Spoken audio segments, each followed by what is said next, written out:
Thank you everyone for coming to Theory Lunch. Today we have Jingxun, who will talk to us about the stable open addressing. Yeah. Okay, thanks for the introduction. Today I'm going to share with you my paper, Stable Open Addressing and the Curse of Reappearance Dependencies. And in this talk, we will discuss some very old data structure problems. They are so old that you may feel that, well, everything about that problem may already be well understood. But that's not the truth. Because in this talk, there is some very fundamental old data structure problem that still remains open today. And the data structure I will share with you are uniform probing hash tables and linear probing hash tables. Arguably, the first and second data structure that people ever invented in history. So let's start with uniform probing hash table. As a hash table, we need to maintain a set S of keys, where each key comes from a universe of U.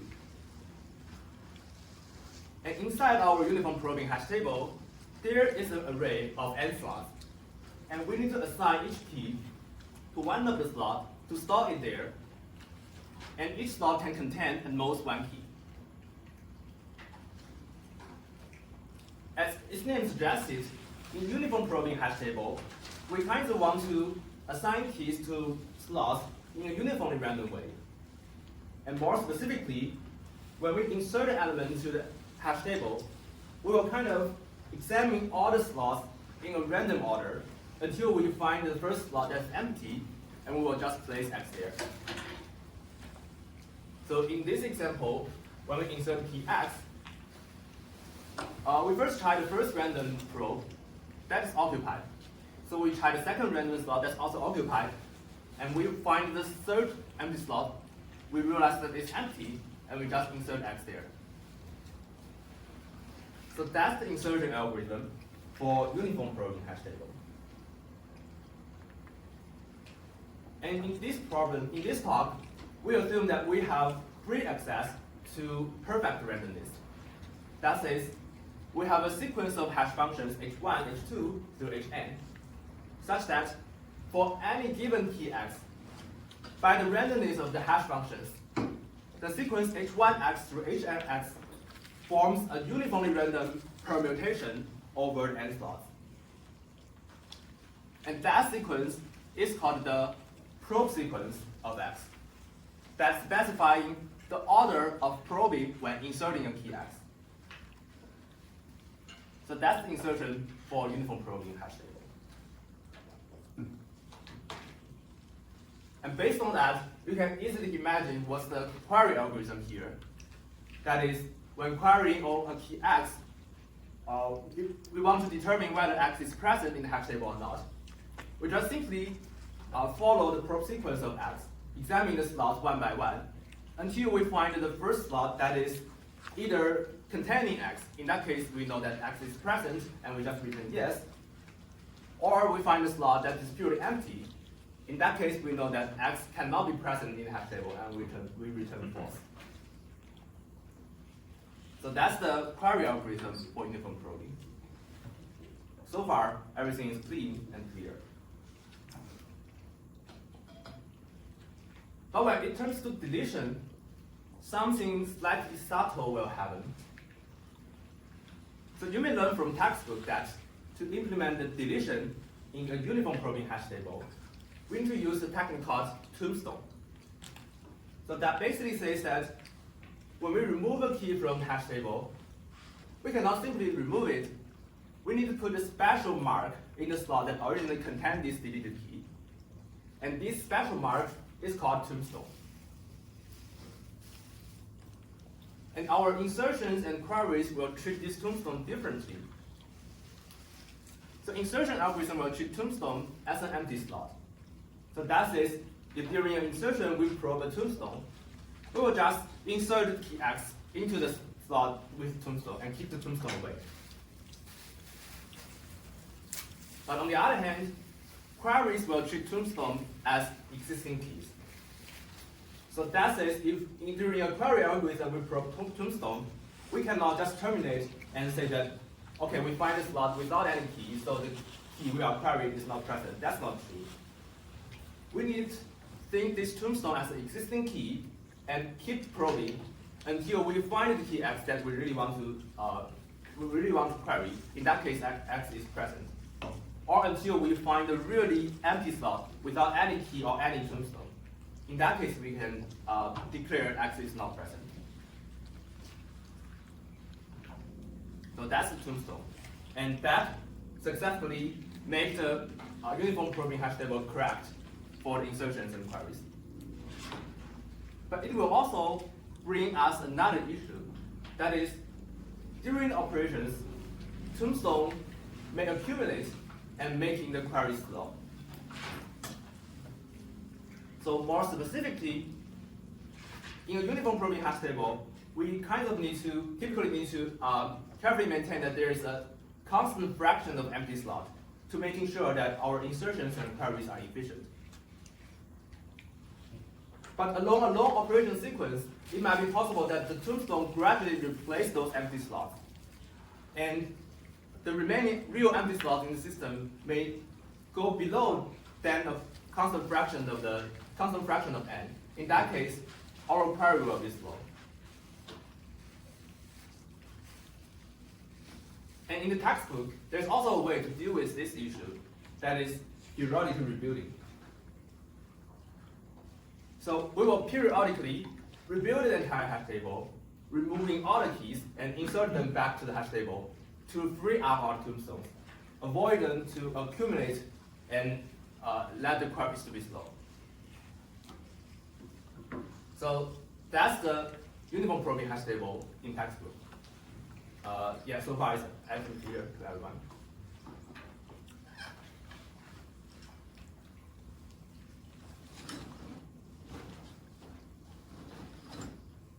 Okay. Yeah, if everything is clear, let's move on.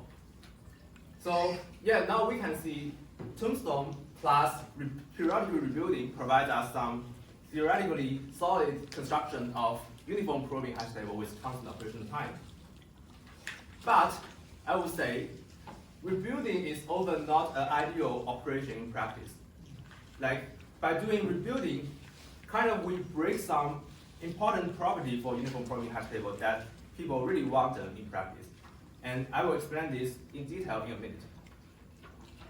But right now, let's think about, besides this textbook tombstone plus periodic rebuilding, what else can we do to support deletion? Okay, actually, tombstone is not the most easy way and not the most natural way to perform deletion. When open addressing was proposed by Peterson in 1957, a more natural and simple deletion scheme was considered. That is, when we delete a key, we just simply remove it without doing anything special.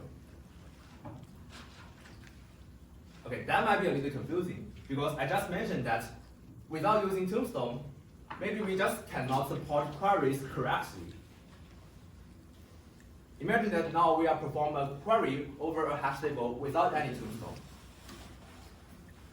When we probe a slot that is empty, we cannot just terminate here and declare that the query key is not present, because that slot may have been occupied by another key in history, and we should have put the tombstone there, but by our new algorithm, we don't put tombstone there. So a query algorithm cannot terminate in that case if we find an empty slot. The only way that we can terminate is that we find the key X that we want. In that case, we can declare that X is present and return yes. Or if X is not present, we are forced to scan through the entire hash table, probe all the n slots to declare that X is not present and return no. So that says that this type of uniform probing hash table without tombstone cannot support negative queries, the queries to the elements that are not present efficiently.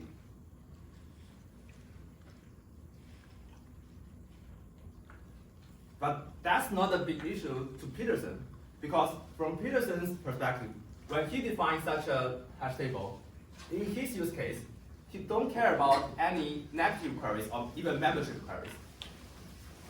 The query that Peterson cares is so-called value retrieval queries, which means that in the hash table, each key X is also associated with a value, and the value should be stored in the same slot as the key. And the query is to retrieve the value associated to the given key with the guarantee that the user needs to make sure that the query key is present. So that is, in Peterson's use case, there's no negative queries. All the queries are positive. But during the query, we still need to follow the proof sequence of the queried key to find the position of the key in the hash table.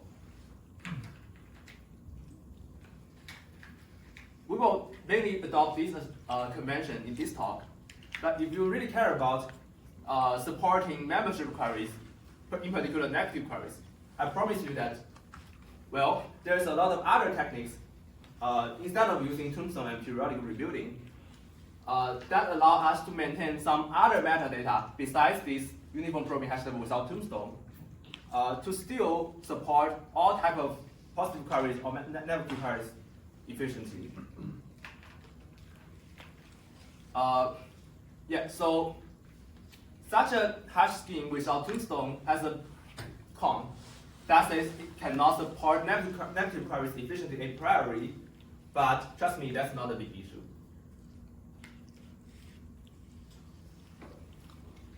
Okay.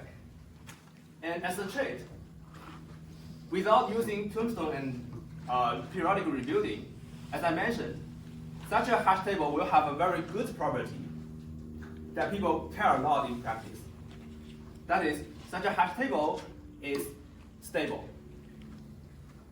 So stable means that in this hash table, whenever a key is inserted, it remains in its fixed slot.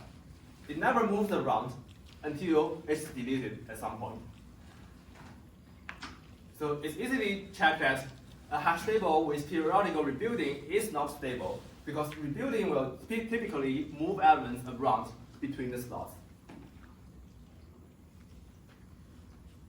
And actually, stability is a very important property people care in practice.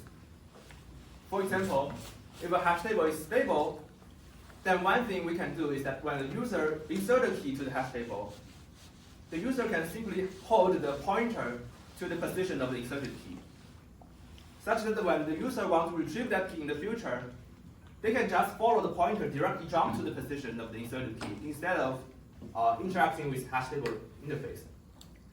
So that will be a huge speed up. And to help you make a sense of how important it is, this is an example. So C++ standard library, which you're familiar with, implements hash table by so-called chain hashing. It's basically a hash table that performs poorly in all of the performance metrics that you can imagine. For example, it is cache inefficient, it's space inefficient, and it's slow. But C++ standard library just sacrifices all of these important performance benchmarks just to achieve stability. So stability is a very important feature that people care in practice. And that's the one con and one pro for such a uniform probing without tombstone. And because it's stable, we just call it stable uniform probing for sure. So far, is everything clear to everyone?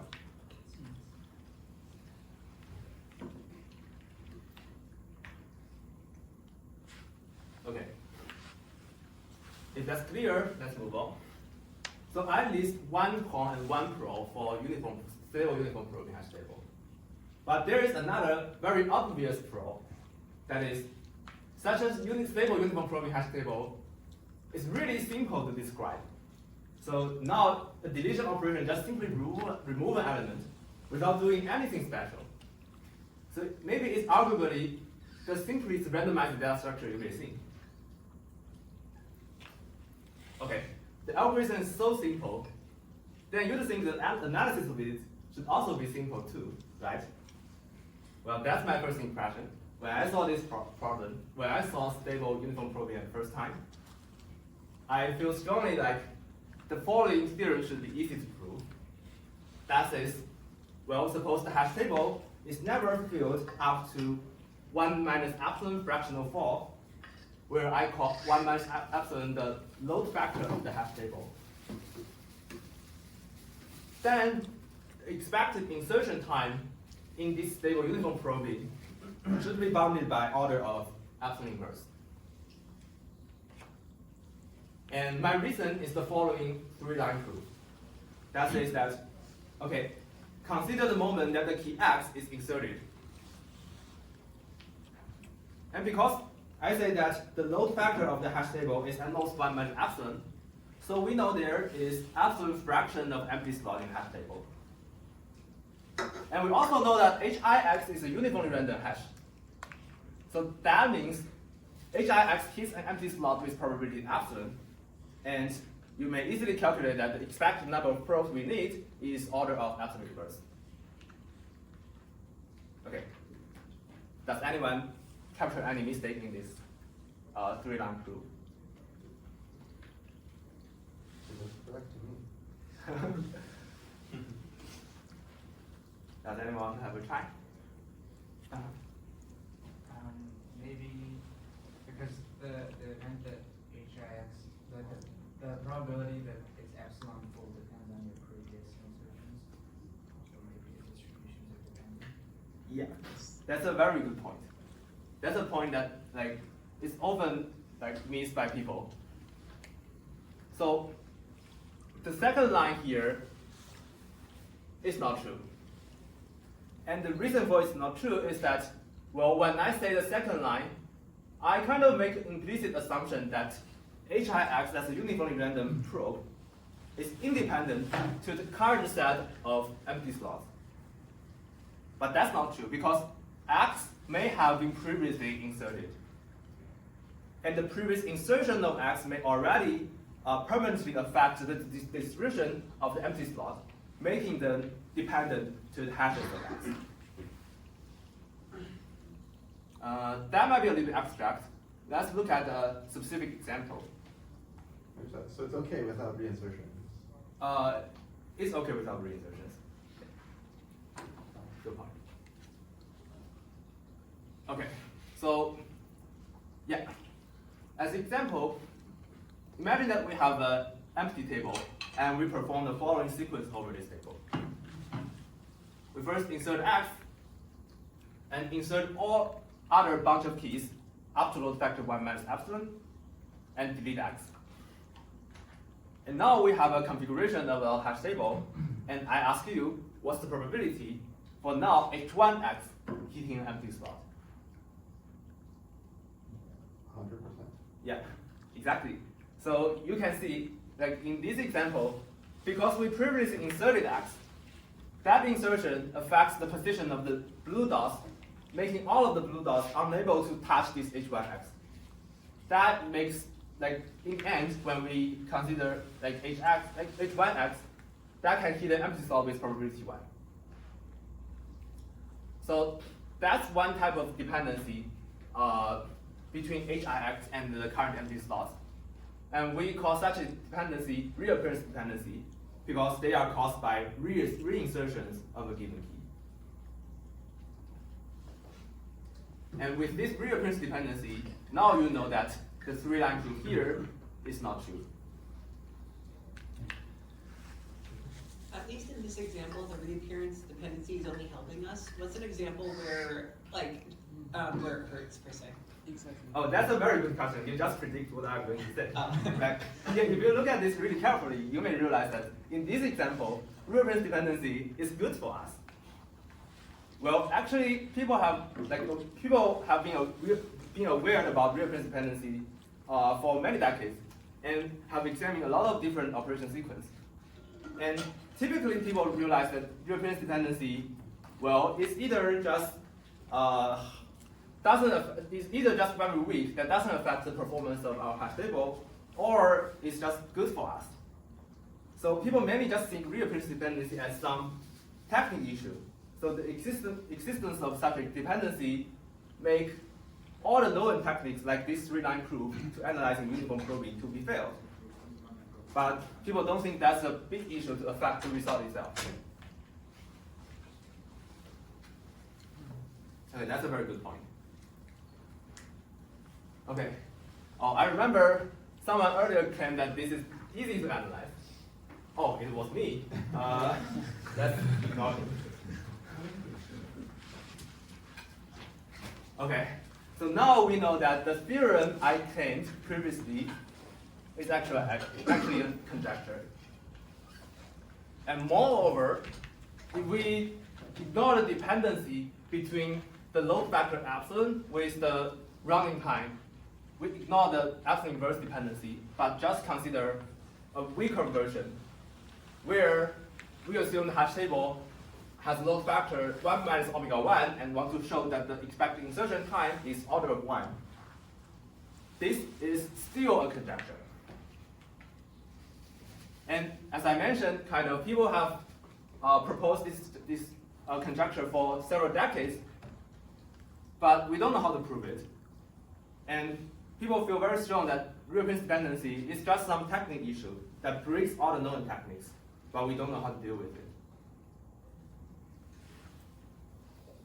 So that's the main conjecture for stable uniform probing. So far, is everything clear?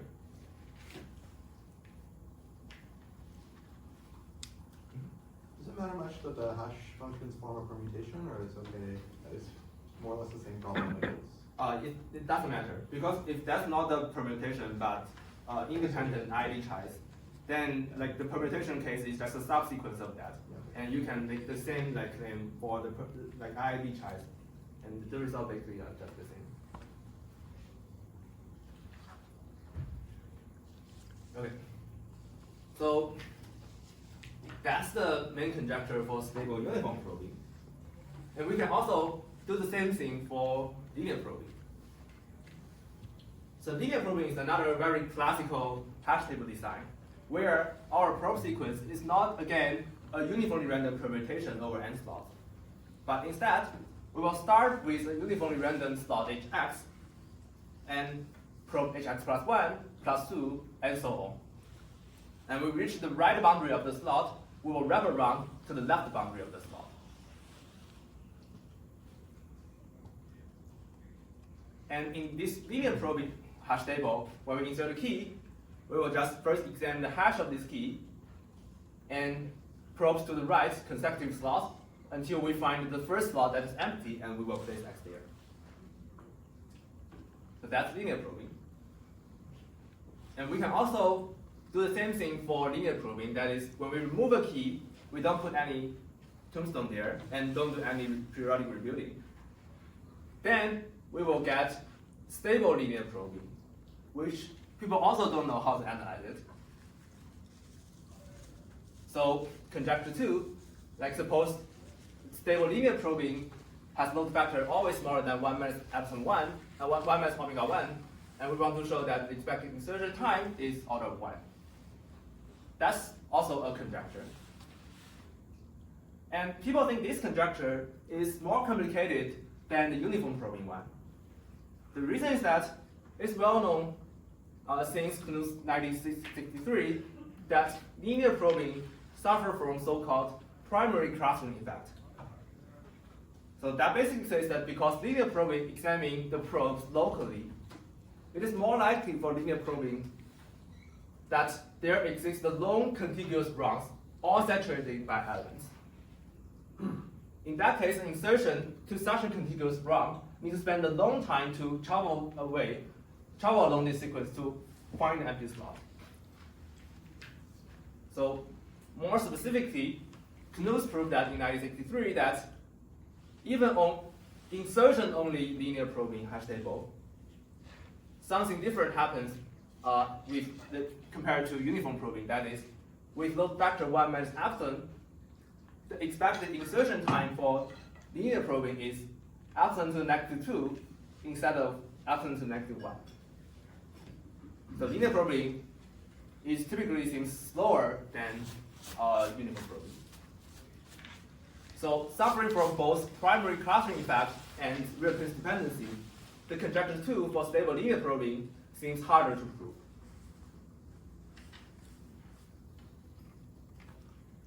Okay, now we have our two main conjectures in this talk. One is for stable uniform probing, and another is for stable linear probing. Yeah, people have conjectured them since decades, for decades, and we don't know how to prove it. But people do believe very strong that both of the conjectures are true. But since I'm giving talk today, there must be something interesting happen with these two conjectures. So, does anyone want to have a try about guessing whether those two conjectures are true or not?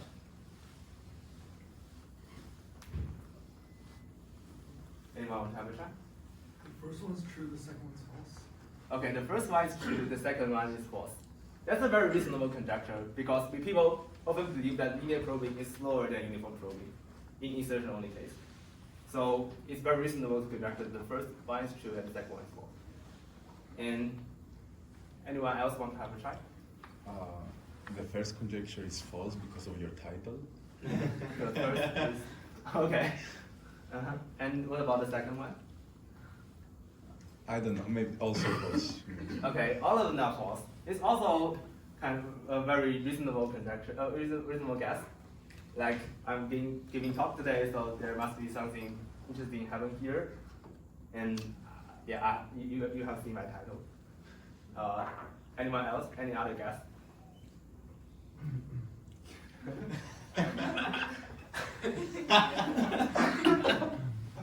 I believe the title is misleading. I think both conjectures are true. Okay.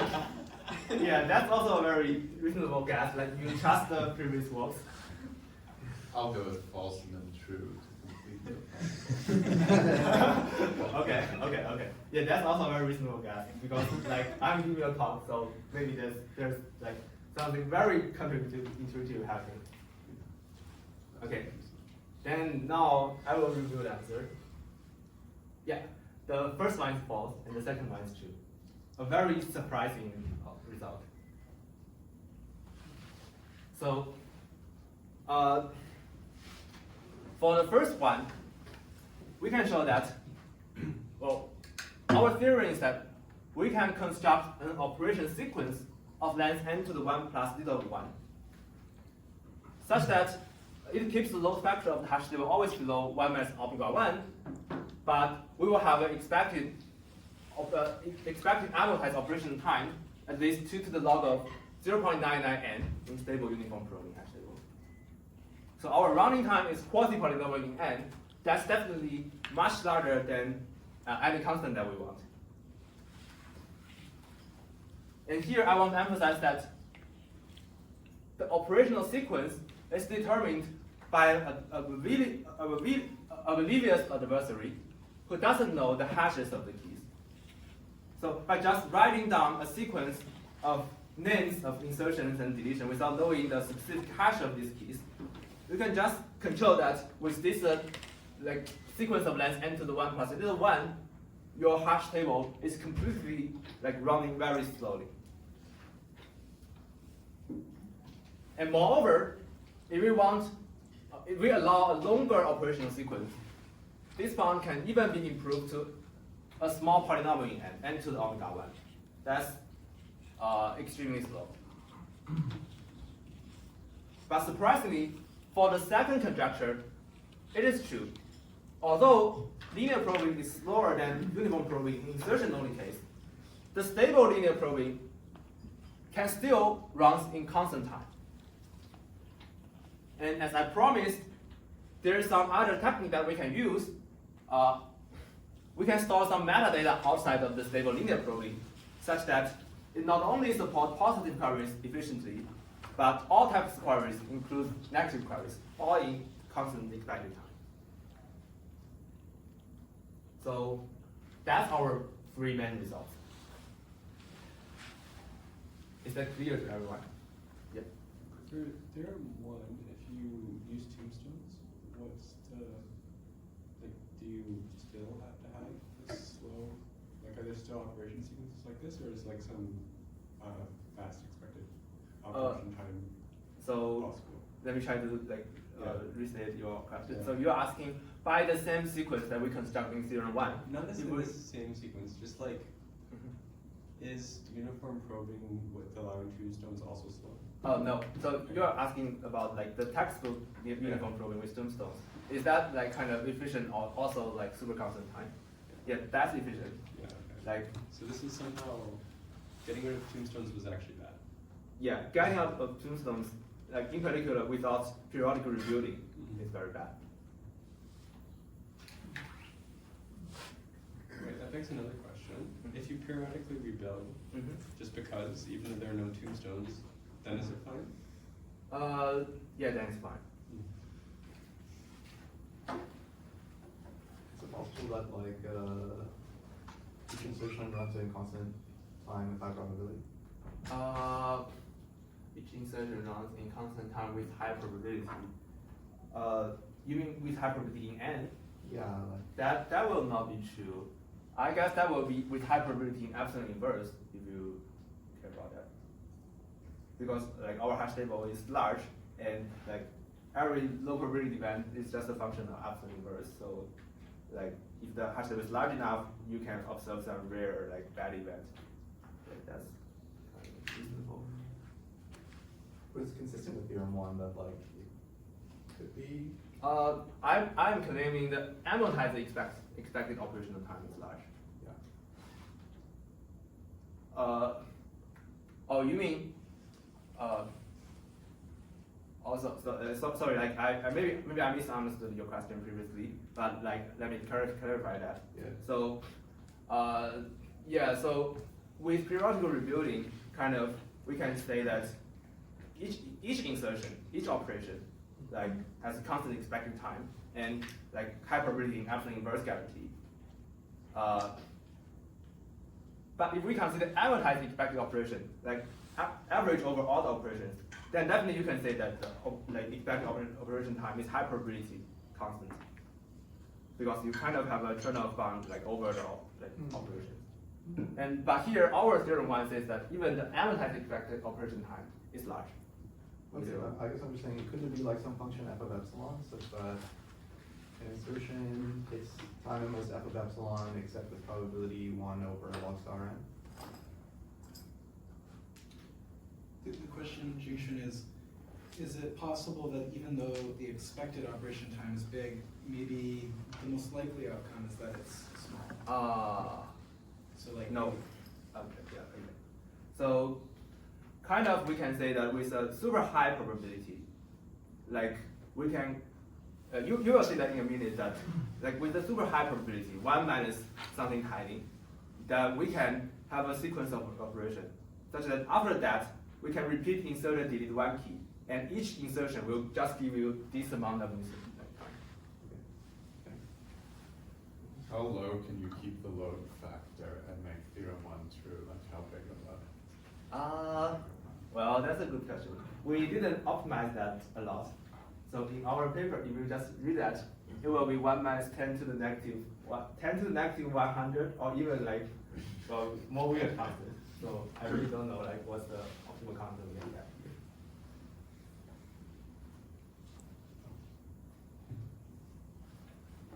Okay. Yeah. So that's the 3 main results of our paper. And if there's no more question, like let's move on. In the remaining part of the talk, I will show you the high-level idea of some techniques used in our paper. And like all of these 3 results in our paper are all very technical. So in this talk, I'm only able to show you some idea about how to prove theorem 1. And if we have enough time in the end, I will briefly talk something about theorem 2. So yeah, let me show you the high-level idea about proving theorem 1. So recall that in theorem 1, we want to construct an operational sequence that is oblivious, such that the stable uniform probing will have an amortized expected operation time large, like say n to the omega 1. And we actually want to prove something more specific, as I mentioned to you. we want to show that for any given key x, we can design a sequence as a function of x, such that this sequence keeps load factor low, and this sequence will saturate the first n to the 0.001 probes of x with a large probability, such that after this probe sequence, x is not present in the hash table. So that says after this sequence, we can insert x to the hash table, and that will take n to the 0.001 time. And if we keep insert and delete x, in each insertion we will have a large operation time, and that will make the amortized expected operation time to be very large. And here I use this notation probe xk to denote the first k probes of x. And the proof idea about this statement is by induction. So we will construct a series of operation sequences, Cix, where the new one will saturate x as a longer prefix with a better probability. Here, Ci is the fast-growing sequence, starting from a constant, but in each time it squares itself, so it grows double exponentially. Like by constructing such an induction scheme, and we can like saturate longer and longer prefix until we find a Ci which is greater than n to the omega 1, and we succeed. In this talk, we just focused on C0x and C1x to give you some feeling about this induction. So what's C0x? Because we know C0 is a constant, C0x is easy. C0x can be simply achieved by insertion-only sequences. So we insert keys to the hash table until the load factor reaches 1 minus C0 to the negative 3.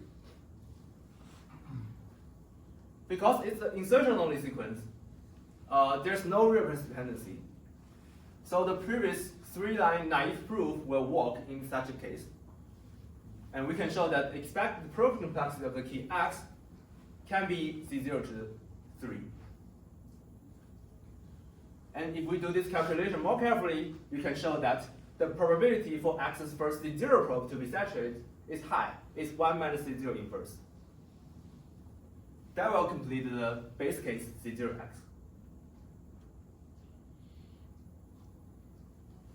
But as you may realize that in C0x, we really need load factor to be a function of C0. So by the same like insertion-only sequence, we can not get a super constant probe complexity because we want our probe sequence, our load factor to be 1 minus omega 1. And there's another way to think about why C0x, such an insertion-only sequence, will fail to get a super constant probe complexity. Like in C0x, we kind of in such an insertion-only sequence, we kind of use each inserted key in a less efficient way. In the sense that when we insert a key y, the probability that y is useful is that the first hash of y kind of just hits the first C0 hash as fast. That happens with probability only C0 over n. That's kind of low.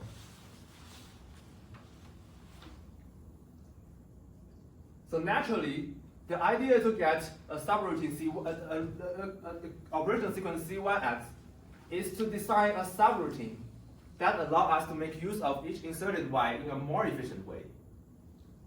So we will construct a subroutine called insert with bias yx, such that assuming we perform this sequence over an empty table, then we will yield inserting y to some position, which is more likely to be in x's prefix.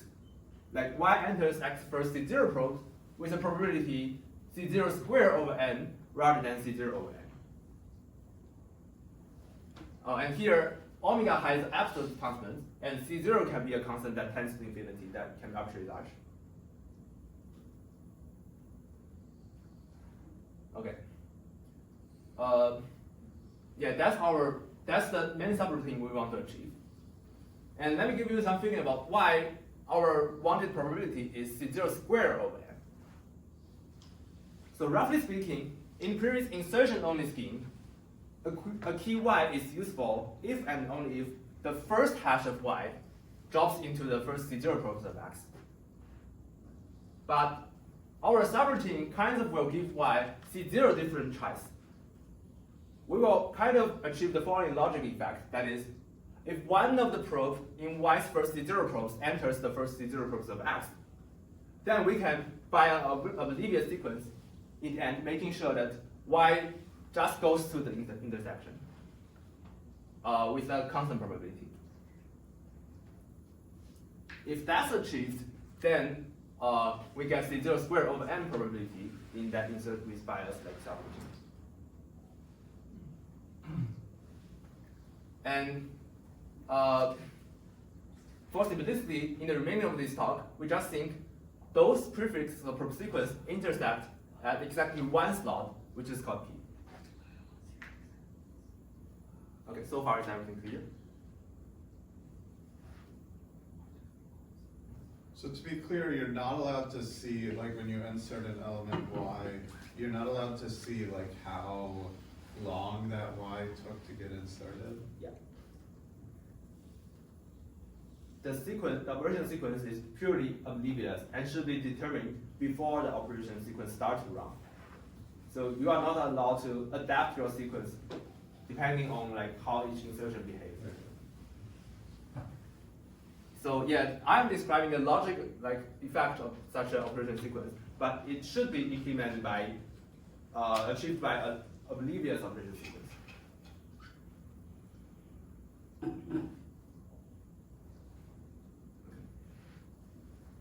Any other questions?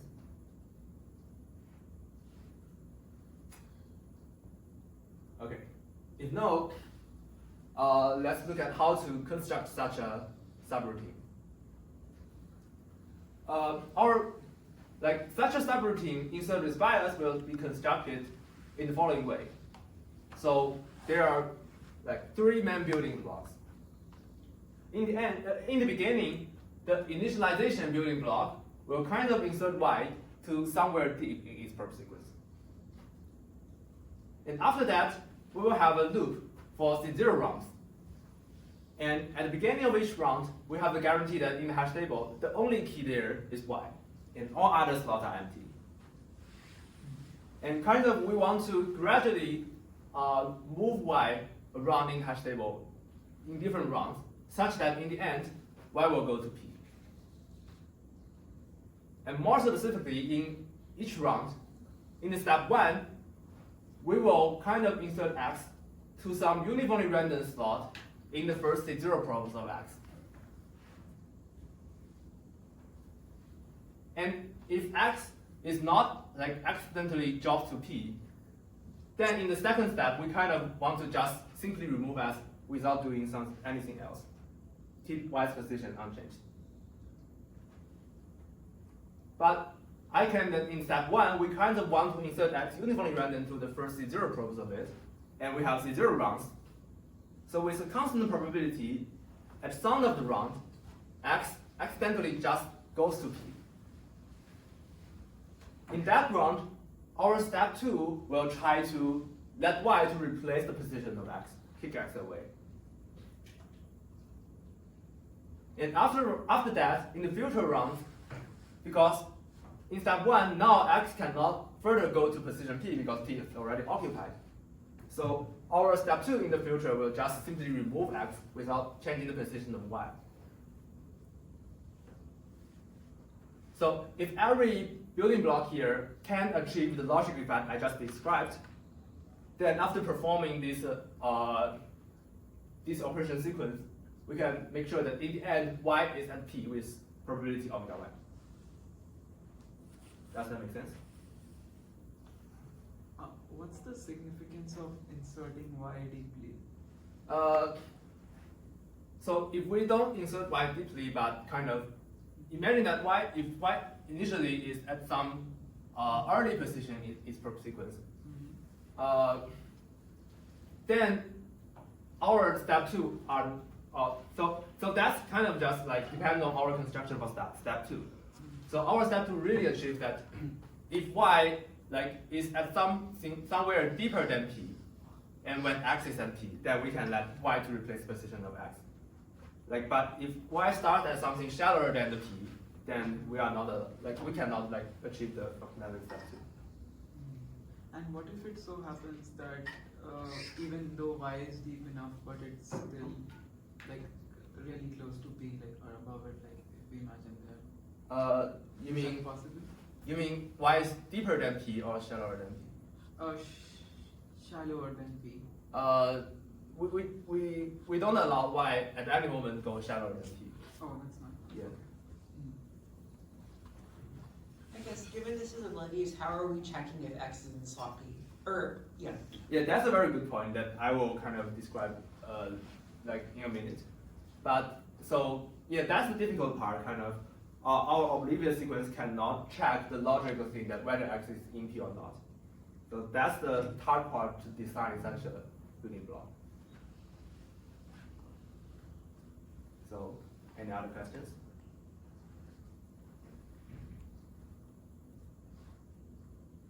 Is the initialization supposed to be easy? Because that seems like, I mean, I guess for C0 maybe it's easy because you can just fill it to that constant flow, but for higher CI, even inserting y deeply seems Yeah, that's a very good point. Kind of, we already require some subroutine to insert a key deeply. Then why we need such an induction? Yeah, Yeah. that's kind of the whole goal of the thing is to be able to insert something deeply. The point is that in the initialization, we don't need to insert y that deeply. Kind of, in the initialization, we only need to insert y deeply as deep as what our induction hypothesis can guarantee. When we construct C1x, we only want to insert y deeply as deep as C0. And when we construct Cix, we only want to insert y initially deeply as depth Ci minus 1. Yeah. Yeah, that's a good point.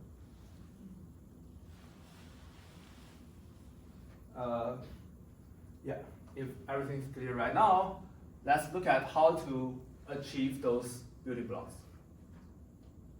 So for example, let's first look at step 2, which seems the most difficult one because kind of there's heavily logical check there.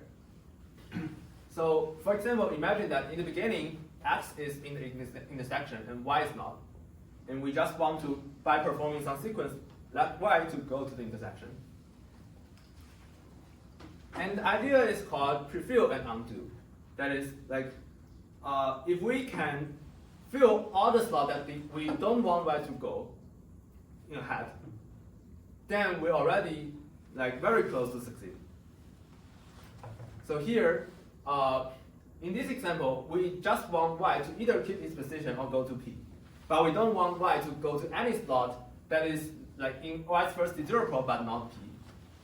So our first step is to call C0y.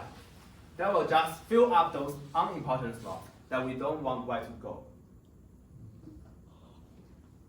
And after we do that, kind of, the remaining thing is easy. In this case, we fill all the slots in y's probe sequence beside p. And then we delete x and y. That will free p. That will make p free because x occupied that previously and now x is deleted. So we can insert y to that y go to that slot. And in the end, we just remove every temporary key created by C0y. That will achieve our goal. And you can also check that if initially y is not at p, then the prefill will also prefill p, such that when we insert y, y will not go to p, but keep in some slot outside of the first C0 probe of y. And here, I claim that we want y to keep its position. More specifically, that says that if y is in its first C0 probes, then y should keep its position. And if y is outside its first C0 probe, we actually don't matter where y goes, as long as y don't go to the first C0 probes. Okay, that might be not that clear, but yeah, that's not important. Okay. So by doing this, we can achieve the functionality of step 2. And similar idea also applied to the initialization and the step 1 block. For example, to achieve the initialization, to let y to go very deep, we just first call C0y induction hypothesis, prefill y's long prefix, and then insert y, and then delete the temporal keys. That will make y inserted deeply. For step 1, we can still do something similar, but we need to be a little bit more careful that we cannot prefill by call C0x, because C0x will simply prefill the entire prefix of x of length C0. Instead, we need to carefully choose the load factor that we prefill. Say we will prefill the hash table up to 1 minus C0 inverse form. And by some calculation, you can say that with this load factor, the first empty slot in X first sequence distributed close to uniformly random over X first C0 probes. And in that case, we can insert X and delete the temporal key, and X will be distributed close to uniformly random on its first C0 probes. And combining all the building blocks together with this operation sequence, now we can achieve our insert with bias. Okay, the first step below, like where the 2 stars are, how do you do that for higher CI? Isn't that then not allowed? Yeah. So for higher CI, that step is becomes more subtle. Then we need to do something different. Yeah, I don't think I have time to cover that, but if you're interested, we can talk that offline. Yeah, is that clear to everyone? Any other questions?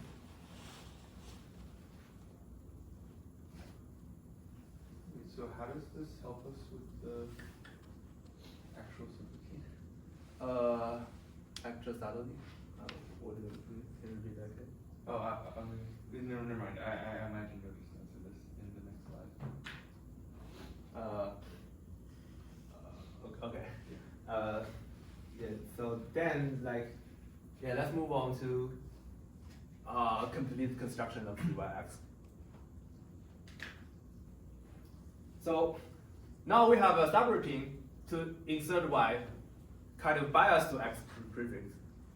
And what we are going to do to construct C1x is just to repeatedly call this subroutine, insert order of n different y's.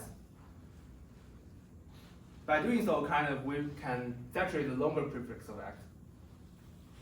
So that doesn't make sense right now, but I will make it clear by answering 2 questions. So first, our subroutine insert with bias is guaranteed to work when we insert the key y to an empty table. But now we need to insert yi to the table with y1 through y-1 already existing. But that's not the big issue. So typically when we call insert with bias to insert yi, we will just pretend that existing keys y1 through y-1, we will just ignore all the existing keys, and pretending that we are working on a hash table where all the slots are the current empty slots. So by doing so, the first C0 probes of X may look like this green range, and our subroutine will try to insert y to one of these slots in the green range. And because we will guarantee that all the previous keys y1 through y-1 will not be deleted in the future and reinserted again. So ignoring them are pretty safe without creating any new reappearance dependency. And the second question is that by this subroutine, it seems we keeping insert y to X's first C0 probes. How can that eventually gather together to get a sequence of C1 of X to be saturated? Well, that's because in each step when we insert y will go to X's first C0 empty slots. So as long as there are at least C0 empty slots in the first C1 probes of X, our subroutine will try to insert y into one of the slots in the first C1 probes of X.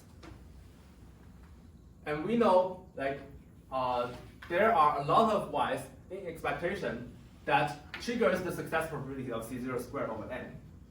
Like we have order n different y's, each wing with probability C0 squared over n. So we will have C0 squared, which is order of C1 different y's, that successfully go to X's prefix. So at least you can see that they will saturate X first C1 probes up to at most C0 empty slots. And you can trust me that for the remaining C0 probes, there's also some other way to deal with them to making sure that they are also saturated. But I will not explain them in detail. So combining those pieces together, now we constructed C1X that saturate X first C1 probes with a decent probability. Does that make sense to everyone?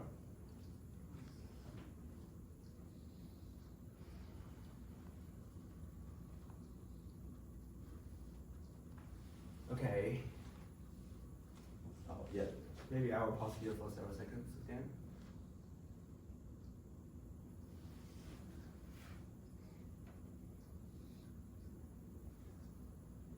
Okay. If everything's clear, then I will conclude this talk by showing you why such a lower bound technique doesn't work in stable linear probing. So recall that in uniform probing lower bound, when we construct operation sequence, we use the following crucial fact that for different keys x and y, the probability for their first C0 probes intersect is C0 squared over n instead of C0 over n. It is this conjectured blow up of C0 squared make it possible for us to saturate longer and longer prefix during this induction. But that's not true for linear probing, because in linear probing, the probe sequence of each key is the consecutive intervals. And we know that two intervals of length C0 intersect with probability still C0 over n. We don't get the conjectured blow up here. So you can see that interesting phenomenon that the locality of linear probing is a bad news for insertion-only case, because that causes clustering effect, making insertion-only insertion-only linear probing super slow, slower than uniform probing. But it is a blast in a stable dynamic setting, where the locality of linear probing reduces the interaction between the keys, making the dependency, reappearance dependency, can be bounded locally without affecting too many keys far away from it, making it possible for us to analyze stable linear probing.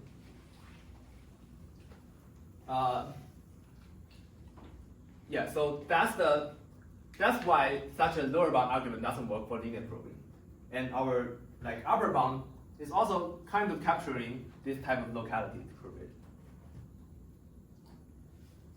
And that's all I want to show in this talk today. Thank you.